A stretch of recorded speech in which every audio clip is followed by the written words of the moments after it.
Serien dues preguntes. Una és sobre la demanda d'informació que el nostre grup ha vingut fent des de fa molt temps sobre la companyia d'aigua de Rigat.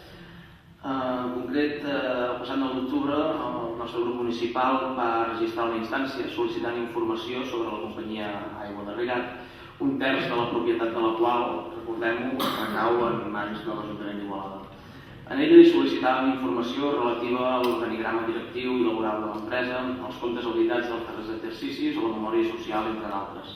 Especial èmfasi fèiem també en poder accedir a informació relativa a la prestació del servei d'aigua potable a la ciutat i conèixer quin és l'abast dels possibles talls de subministrament que s'hagin pogut produir en els darrers anys a les famílies igualadines.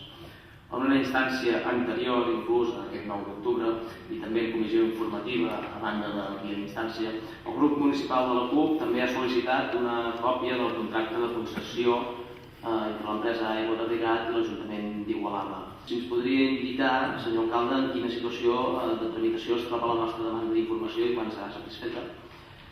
En segon lloc, si tenia la informació de quants habitatges es pot haver suspès el subministrament d'aigua potable a càrrec de la companyia Aigua de Rigat de manera anual des de l'any 2007 posàvem, ja que és l'inici d'aquest xoc econòmic que hem viscut, fins a dia d'avui per motiu d'impagament a la ciutat.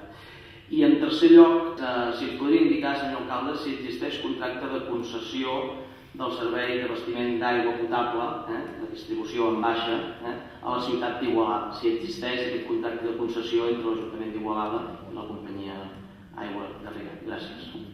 Entenguin que són un munt de grups que de nova fornada ens estan demanant molta informació. També tenim els serveis que tenim, no hem ampliat plantilla per veure, tenim gent només preparant la informació que vostè ens demana, que és molta i molt complexa. I nosaltres no esperem amb pressa, però clar, estem parlant d'una informació que vam sol·licitar el 9 d'octubre. No creiem que els serveis municipals d'aquest Ajuntament estiguin saturats per les demandes d'informació que fem i d'altra banda, no sé, molta de la documentació que sol·licitem és una informació que en teoria hauria de tenir a mà.